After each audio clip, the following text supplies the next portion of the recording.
Alaska is a land of wilderness, ice, and forgotten towns swallowed by the earth and sea. But no town carries the same bone-chilling reputation as Potluck, a once thriving cannery village that became a ghost town overnight.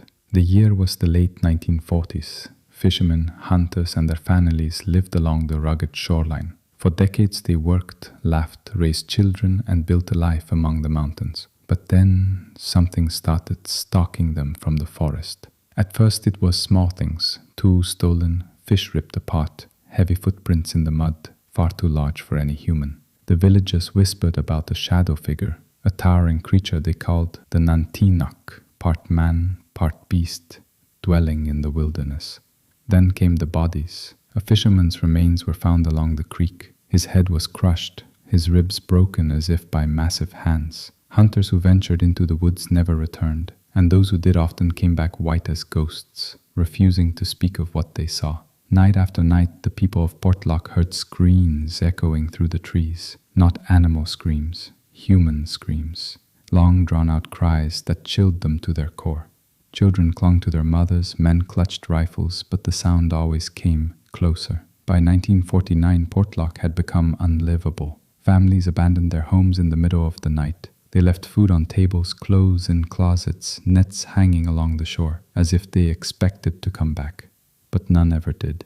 The entire town emptied out, leaving only silence and decay. Even today, Portlock remains deserted. The cannery rots, the houses crumble, and the forest has taken back the land. Locals refuse to set foot there. Hunters who dare enter the old town say they feel watched, their skin crawling as if something enormous still moves among the trees. Some claim they hear the screams still, carried on the wind, screams that don't fade, screams that never belonged to the living. Off the coast of Nome, rising from the Bering Sea like jagged teeth, lies King Island. Clinging to its cliffs once stood Ukivok, a stilt village where the Inupiat people lived for centuries. Homes were nailed into rock faces, so high above the crashing waves that it seemed like they floated between sea and sky.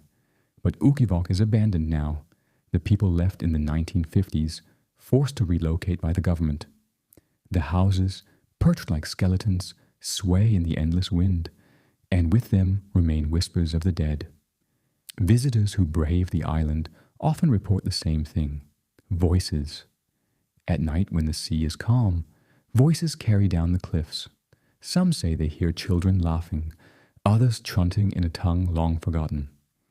Explorers swear they hear pounding drums, though no one lives there. And sometimes, a whisper right in the ear when no one else is near. In the 1970s, a group of researchers tried to stay overnight. They lasted only a few hours. One described seeing lights flickering inside the abandoned stilt homes, lanterns swaying as if families still lived there. Another said he felt icy fingers grip his shoulder, though he was completely alone. They fled before dawn, leaving equipment behind. But the most chilling story comes from a kayaker who stopped on the island during a storm. He climbed the cliffs to take shelter in an old house. The wood groaned, the wind screamed through the cracks, but he managed to settle in. As he drifted to sleep, he heard it, a lullaby, sung softly, as though a mother were rocking her child. The voice grew clearer, closer, until it was beside him. He opened his eyes and saw no one. Yet the singing didn't stop. Terrified, he fled into the storm, preferring the deadly sea over what waited in that house. Today, the stilt homes of Ukivok still cling to the cliffs, empty but defiant against the sea. Locals refuse to go there, calling it cursed. They believe the spirits of their ancestors never left.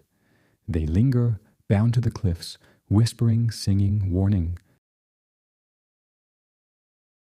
High in the Wrangell Mountains lies Kennecott, a town once filled with the clamor of copper mines, trains, and workers chasing fortune.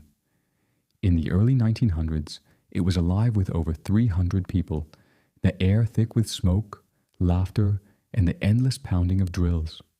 But wealth comes at a cost, and Kennecott's cost was blood. The miners whispered of strange accidents deep in the earth, collapses that seemed deliberate, as if the mountain itself wanted to bury them. Men claimed to hear voices in the dark tunnels, voices calling their names from behind the walls of rock. Some said they saw shadows darting past their lamps. Too quick to be men, too solid to be tricks of the light, the copper made the company rich, but the town grew sick. The women spoke of a curse, an old Alaskan legend that warned no one should strip the mountains of their bones, for the spirits of the land would rise against them. Whether curse or coincidence, death became routine. Miners were crushed under rockfalls, pulled screaming into chasms, or found with faces twisted in terror, eyes wide, throats torn open by unseen claws. Management silenced the stories, burying the bodies in unmarked graves, but the whispers never stopped. By the 1930s, the copper was gone, and Kennecott emptied. Families left in a rush, leaving homes filled with furniture, toys, even half-eaten meals, as though life had been stolen mid-breath. The giant mill still looms there, rusting against the mountainside, windows like hollow eyes staring into eternity. But Kennecott is not silent. Tourists who dare to wander the ruins report voices echoing from the mine shafts, the clang of metal on stone, though no one is inside. Some hear coughing, the ragged breath of men dying of dust-filled lungs. Others hear screams, far below, as though miners are still being crushed under falling rock. And sometimes, just sometimes, a lantern glows deep inside the tunnels, swaying as if carried by a worker who never left. One hiker described walking through the mill at dusk. Dust swirled in the fading light, and he heard footsteps pacing the floor above. But when he climbed the stairs, he found only rust and silence. As he turned to leave, he swore he saw a figure standing in the window, a miner, face smeared with dirt, staring straight at him. He blinked, and the figure was gone. Yet the dust on the floor showed fresh footprints, leading nowhere. Locals say the mine still hungers, that Kennecott was built on stolen earth, and the spirits of the mountains demand payment. They warn never to spend the night near the mine, for if you do, the voices will call you down, deeper and deeper, until you vanish into the dark, another soul claimed by the cursed silence of Kennecott. Story 4. The Forgotten Dead of Kobuk. Far north, beyond endless tundra and frozen rivers, lies the shadow of a settlement few remember, Kobuk's old camp. On maps it barely exists, just a name on yellowed papers, swallowed by the wilderness. Yet those who live nearby know its reputation, a place abandoned not because of hunger, not because of poverty, but because something unnatural made life impossible.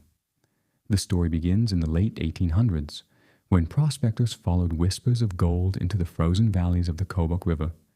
They built rough cabins, staked claims, and dug into the icy earth, but they weren't the first to dig there. The land was sacred to the Inupiat people, who warned the settlers that the ground was not to be disturbed. Beneath the permafrost, they said, slept things that were never meant to wake. The miners ignored the warnings. Not long after, strange things began. At night, the dogs howled, refusing to go near the pits. Tools were found twisted, as though bent by unseen hands. Men working underground reported sudden blasts of freezing air, whispers in a language they didn't know, and shadows moving along the walls where no torchlight reached. One miner, crazed and shaking, claimed he'd seen faces in the ice, dozens of them, frozen in eternal screams staring out at him. The deaths started soon after. A man was found torn apart near the riverbank, his body shredded as if mauled by an animal. But the tracks around him were human footprints, barefoot, leading back into the snow and vanishing without a trace. Another worker vanished completely, leaving only his pickaxe behind, its metal slick with something black, thicker than blood. By the winter's end, Kobuk camp was plagued.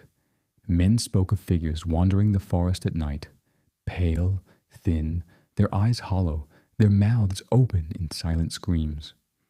The prospectors barred their doors, but the scratching sounds came anyway, nails raking along wood until dawn. Children woke screaming, saying icy hands had tried to pull them from their beds. Women whispered that the miners had unearthed the frozen dead, spirits bound in ice, and now the land wanted them all.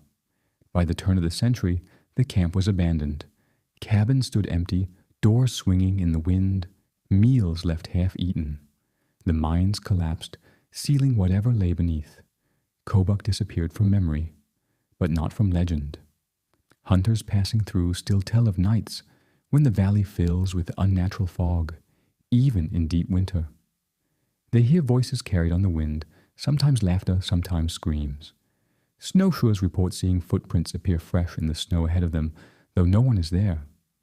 A few even claim to have seen the frozen people, wandering silently, their skin pale as moonlight, their eyes full of endless hunger. One modern explorer, a photographer chasing forgotten places, tried to stay overnight. He set up camp in the ruins of a log cabin. At midnight, his camera snapped on its own, flashing in the darkness. When he checked the photo, his blood ran cold. Standing behind him in the doorway was a figure, a gaunt man, his face half frozen, his mouth torn open in a scream.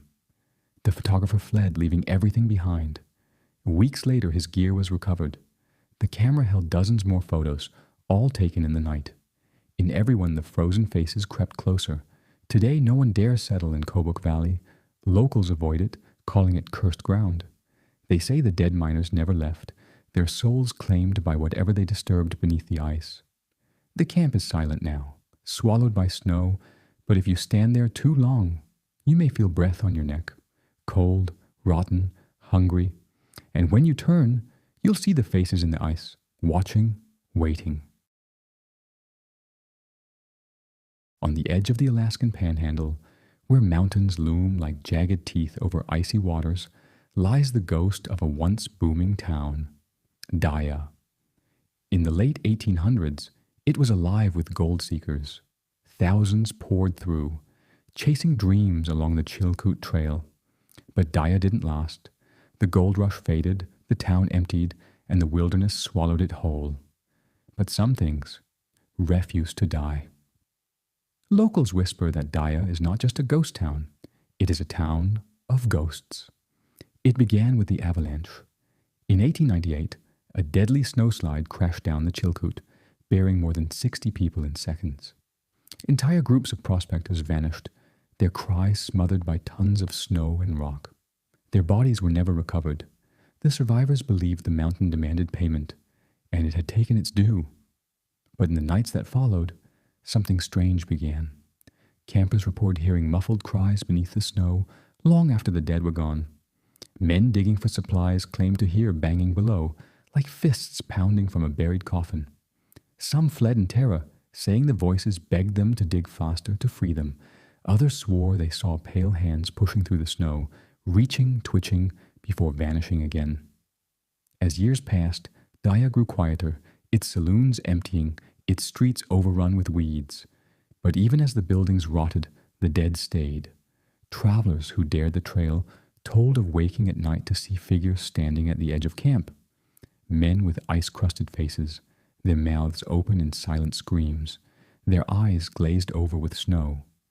If spoken to, they would vanish, but their footprints remained in the frost. By the mid-1900s, Daya was gone, reclaimed by moss and forest. But the haunting only grew. One park ranger, stationed nearby, described walking through the ruins at dusk. The air was heavy, the silence crushing. He heard a faint sound, a low rumble like distant thunder. Then he realized it wasn't thunder. It was voices, hundreds of them whispering all around him, though the valley was empty. As he turned to leave, the ground trembled beneath his feet, and he heard it clearly, the sound of snow collapsing. He ran. When he looked back, nothing had moved.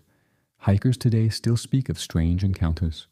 A group camping near the old town site reported hearing heavy footsteps circling their tents all night, though no tracks were found in the morning. Another hiker found a leather boot in the moss, half buried, still holding the bones of its owner. When he picked it up, he swore he heard a scream, a raw, human scream, echo through the forest, though he was completely alone. The most terrifying account came from a photographer in the 1990s. He stayed overnight among the ruins, hoping to capture the ghost town by moonlight. Around midnight, he saw lanterns flickering down the trail, dozens of them moving slowly toward him. Believing it was a reenactment group, he lifted his camera. but when he peered through the lens, his blood froze. The figures carrying the lanterns were not alive. Their faces were pale, their eyes hollow sockets, their jaws broken and twisted. They marched in silence, their boots leaving no sound on the earth. Terrified, he dropped his camera and fled. When the camera was recovered later, the final photo showed a blurry figure standing inches behind him, a man with snow dripping from his beard, his mouth wide open, frozen in the scream of death. Even now, Daya remains shrouded in mist and silence. The forest has consumed the streets, but visitors say they feel watched the moment they enter. They hear the crunch of boots behind them, the faint ring of hammers, the muffled voices of the lost. They say the avalanche never ended. The victims are still buried, still screaming, still searching for air, and anyone who lingers too long may join them beneath the eternal snow. In the wild heart of Alaska lies Whittier, a strange, isolated town by the sea. Today, nearly all of Whittier's residents live inside a single, towering building, but hidden nearby are the crumbling ruins of a darker past. Long before Whittier became a town, it was a military outpost, carved into the cliffs during World War II. The army built tunnels deep into the mountains, endless corridors of damp stone where soldiers worked, lived, and sometimes died. Those tunnels remain, abandoned, pitch black, dripping with icy water. And for decades they've carried a reputation that chills even the bravest to the bone. The first stories came from soldiers themselves. Men on guard duty reported hearing footsteps echoing in empty passages long after curfew. Others swore they saw figures in uniform walking into dead ends, only to vanish into solid rock. A mechanic was found hanging in one of the chambers, though his fellow soldiers insisted they had seen him alive only minutes earlier, laughing, smoking a cigarette. The official report called it suicide. His friends called it something else. When the base shut down, the tunnels were abandoned. Locals avoided them, calling them cursed, but thrill-seekers couldn't resist. In the 1970s, a group of teenagers entered the tunnels with flashlights. Hours later, only two emerged, screaming incoherently, their eyes wild with terror. They claimed something followed them in the dark, a shadow, huge and faceless, that moved without sound. One boy swore it reached for him, and though he escaped, his arm bore frostbite-like burns that never healed. The other refused to ever speak of it again. The rest of their friends were never found. Over the years, dozens have ventured in. Most leave quickly, shaken. Some don't leave at all. Those who return tell the same stories. The whispers. Low voices in the dark, speaking their names. The footsteps. Always behind them, never seen. The cold. A sudden, unnatural chill that makes their breath frost in the air. And the shadows. Always the shadows. One hiker described the shadows best. They weren't like regular darkness. They had weight. They moved against the light. And when my flashlight hit one, it didn't go away. It stared back at me. In the 1990s, an urban explorer set up cameras inside one of the tunnels, determined to prove the hauntings were nothing but myth. The footage recovered chilled investigators. At 2:13 a.m., his camera recorded a faint light in the distance, like a lantern swaying. Moments later, the sound of boots striking the floor echoed closer, closer. Then a figure appeared on the edge of the frame. It wore a soldier's uniform, but its face was featureless, just a hollow void. The explorer was never seen again. His camera was found smashed at the entrance. Locals today refuse to enter after dark. They say the tunnels belong to the dead now. Soldiers who never left, men who went mad, and something older, darker, that feeds on anyone who dares to disturb the silence. Some even believe the tunnels are a gateway, a crack in the mountain leading into a deeper abyss where no living soul belongs. Visitors who wander too close report feeling watched. Their hair rises, their stomachs twist, and if they linger, sometimes they see shadows slipping between the trees, drifting toward the tunnel mouths. The scariest tale comes from a fisherman who sought shelter inside during a storm. He built a fire, set his gear down, and tried to sleep. At midnight, he woke to the sound of boots pacing around him.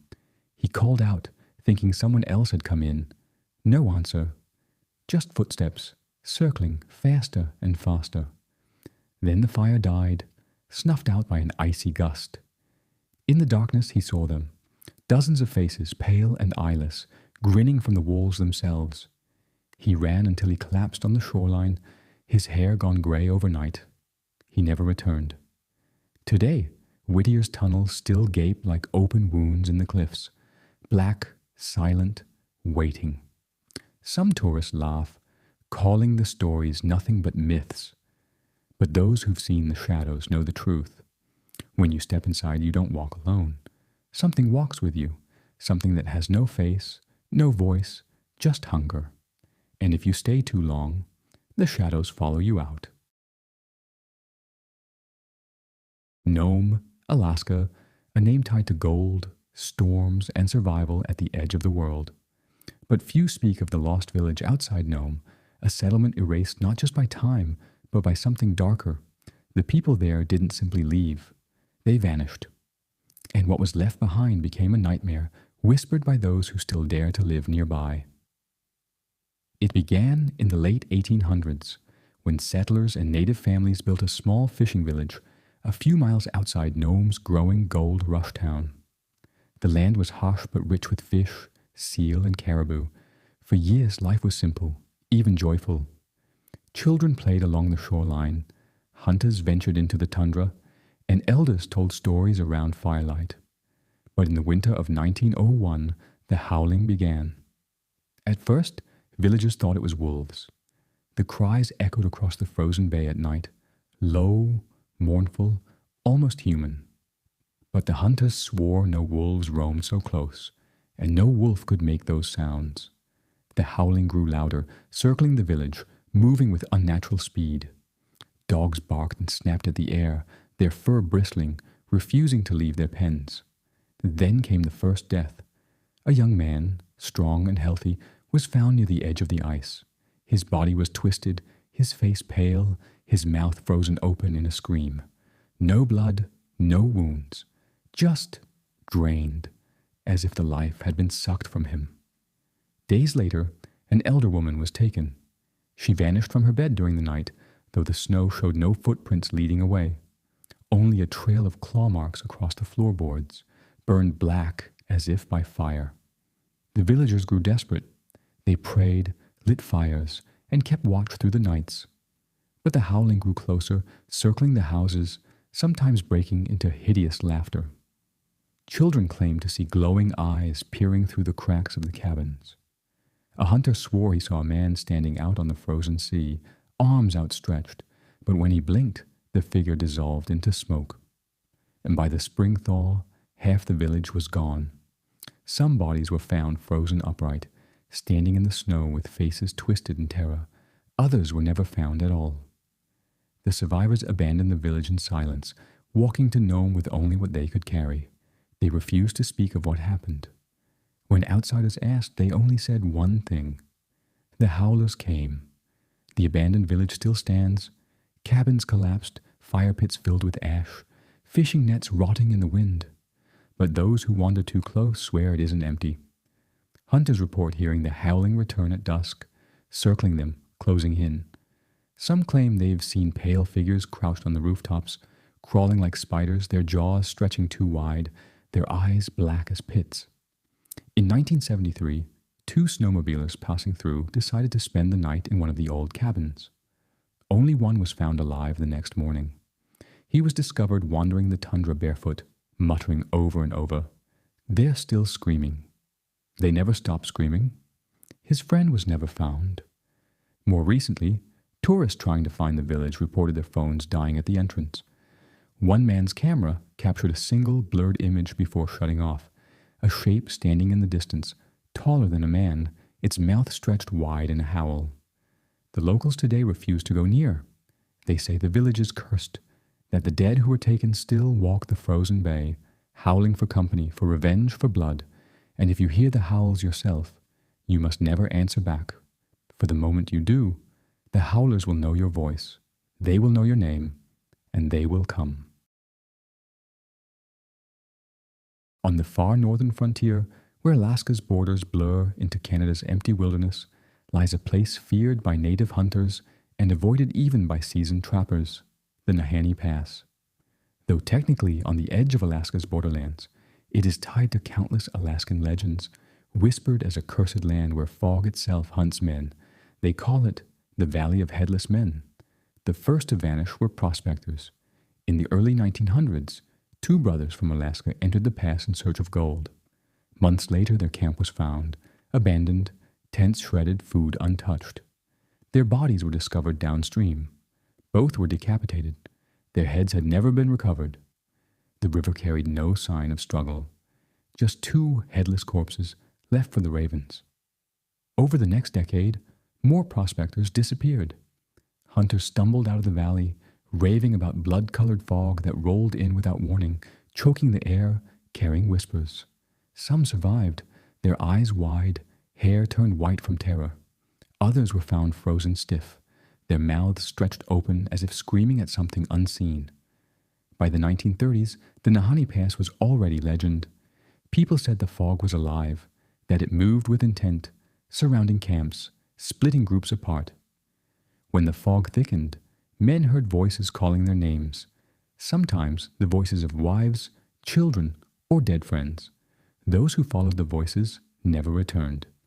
Then came the hunter's tale. 3 Alaskan hunters, hardened men, entered the pass during caribou season. They set up camp near the river. At dusk, a mist began to roll in. The men laughed at first, until the mist turned crimson under the moonlight. One man swore he saw shapes moving inside it, crawling low, their limbs too long. The second claimed he heard hundreds of whispers, all begging, crying, screaming. The third tried to fire his rifle, but the fog swallowed the sound. Only one hunter stumbled back weeks later. His clothes were torn, his body scarred, his face gaunt. When asked what happened, he muttered a single line before collapsing dead at the trading post. The fog took their heads. It drinks the scream. Modern hikers who dare the pass speak of sudden changes in weather. Skies clear one moment, drowned in choking mist the next. Compasses spin wildly. Electronics fail. A group in the 1970s tried to map the valley. Their journals ended with a final entry scrawled in blood across the page. "It's inside with us." Their bodies were never found. Locals warn outsiders not to breathe deeply if the fog comes. They say it carries something inside it. Something that crawls into your lungs, your blood, your mind. Survivors claim the fog follows them long after they leave. At night, they wake choking, their breath steaming red. They hear whispers in the corners of their homes. One man even clawed out his own eyes, saying the fog was watching him through them. Today, the Nahanni Pass is nearly untouched, avoided even by adventurous explorers. Satellite images show shifting patterns in the mist, almost like faces pressing against the clouds. They say the pass is cursed ground, a place where ancient spirits, older than mankind, rise from the earth to feed. Some believe it's a gateway, not to another land, but to a hunger that has no end. And if you ever feel fog rolling in around you, thicker, heavier, turning red in the moonlight, hold your breath. Do not listen to the voices, do not follow the shapes, and above all, do not scream, because that's what the fog wants. It feeds on the scream. Deep in Alaska's interior, past the copper mines of Kennecott, lies the crumbling skeleton of an old wooden building. Few tourists know its story. Most pass it by, thinking it just another ruin left behind by miners. But locals whisper a different tale, one that keeps even the boldest from setting foot inside. They call it the Frozen Orphanage. The orphanage's birth. In 1921, during Alaska's copper boom, the mining town of Kennecott thrived.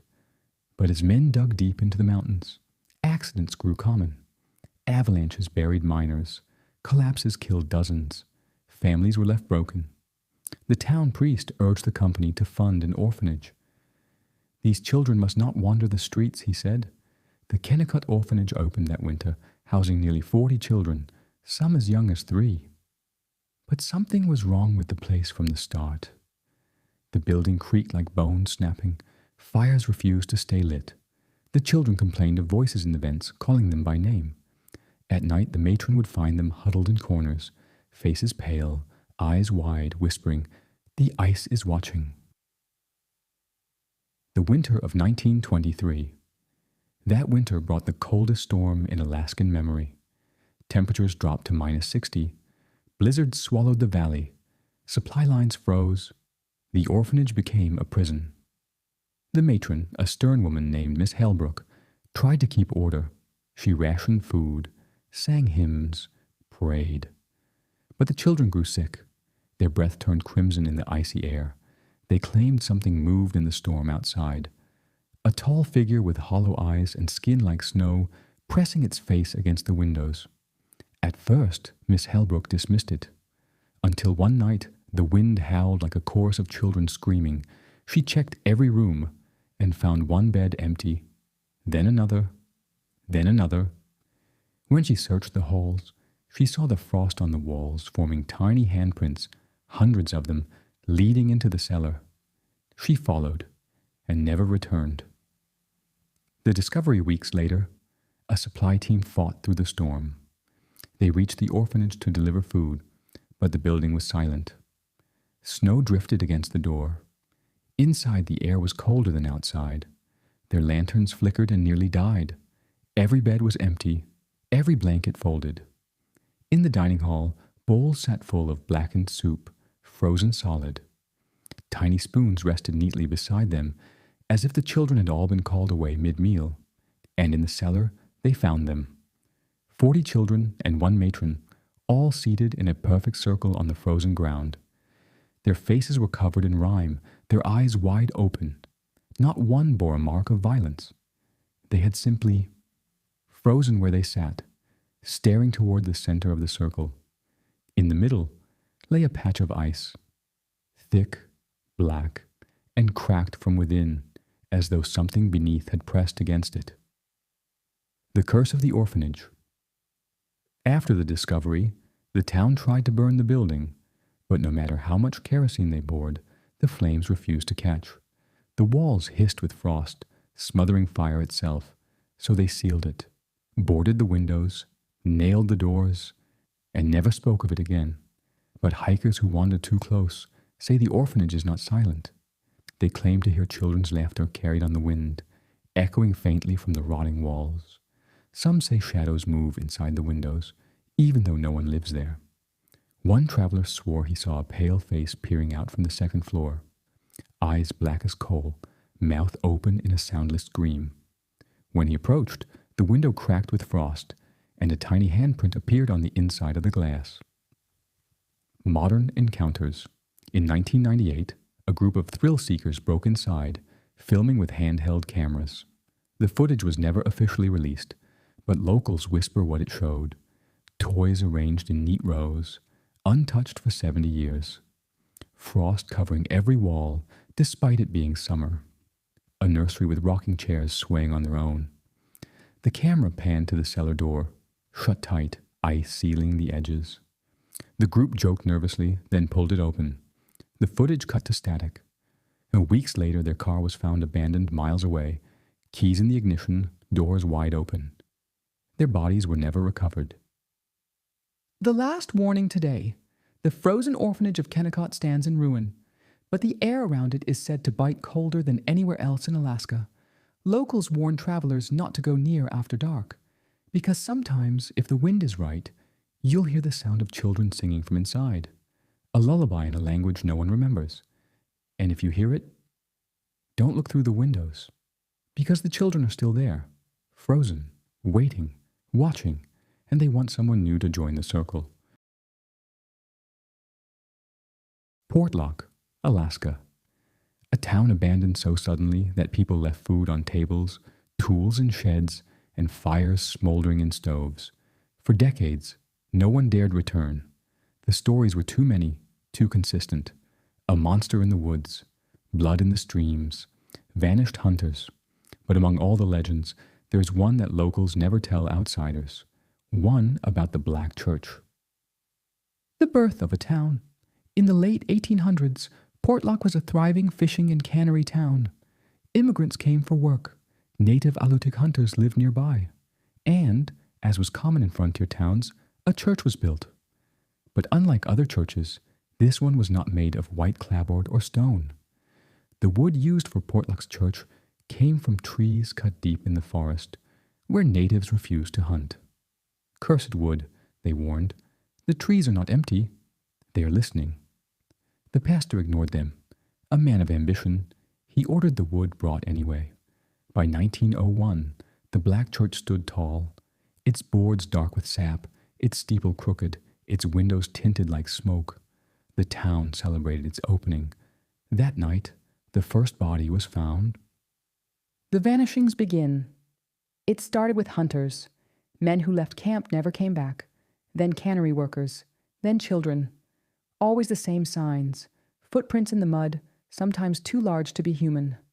Blood spattered across snow, but no bodies.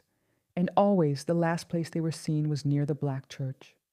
Some whispered the pastor had made a deal, offering prayers to something that lived in the woods. Others swore they saw shadows moving inside the church when no candles burned, shapes too tall, too bent to be human. The pastor's secret won.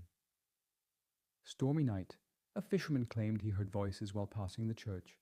Not hymns, not prayer, but screams, muffled and ragged. The next morning, a group forced their way inside. They found no pastor, no congregation, just pews covered in claw marks, the altar smeared with blackened blood, and in the pulpit, a Bible, its pages missing, replaced with strips of animal hide, carved with runes no one could read. The pastor was never seen again. The exodus of Portlock. By 1950, the disappearance had become unbearable. Entire families left in the dead of night. Workers refused to fish. The cannery shut down. Within months, Portlock was abandoned, but the church remained. Hunters passing the ruins claim it is the only building still standing, untouched by time. The wood does not rot. The roof never caves. Even the fiercest storms leave it standing, and sometimes smoke drifts from its chimney, though no one has lived there for 70 years. The Black Church today. In 2005, a group of paranormal investigators flew into Portlock to document its legends. They set up cameras around the ruins, including one inside the Black Church. That night, their recordings captured whispers and dozens of voices, overlapping, too fast to follow. A shadow crossing the lens, even though no one was inside. The sound of a bell tolling, though the steeple had no bell. At 3:15 a.m., every camera cut out at once. The investigators never returned to Anchorage. Their boat was found drifting days later, gear intact, cameras smashed, journals soaked in seawater. The only writing left was one scrawled line, dug deep into the wood of the boat itself. Do not pray here. It listens. The last warning. Locals say the Black Church is not a church at all, but a vessel. A doorway built from cursed trees, where something ancient seeps through. Not a demon, not a ghost. Something older, something that fed before men walked these lands. And it still waits in Portlock. Fishermen who pass the coast sometimes see lights glowing in the forest at night, like candles moving through the ruins. Others hear faint hymns carried on the wind, until the hymns turn to screams. They say if you enter the Black Church, you will never leave the same. The thing inside does not kill quickly. It follows you. It waits. It learns your prayers, your fears, your name.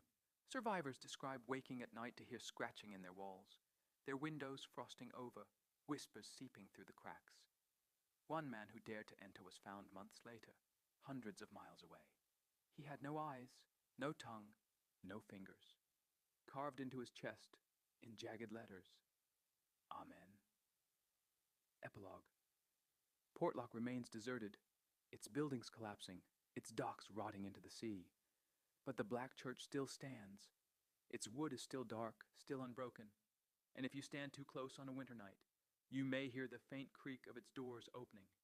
If you do, run, because something inside has been waiting over a century for its congregation to return. And it doesn't care if you came to pray. It only cares if you scream.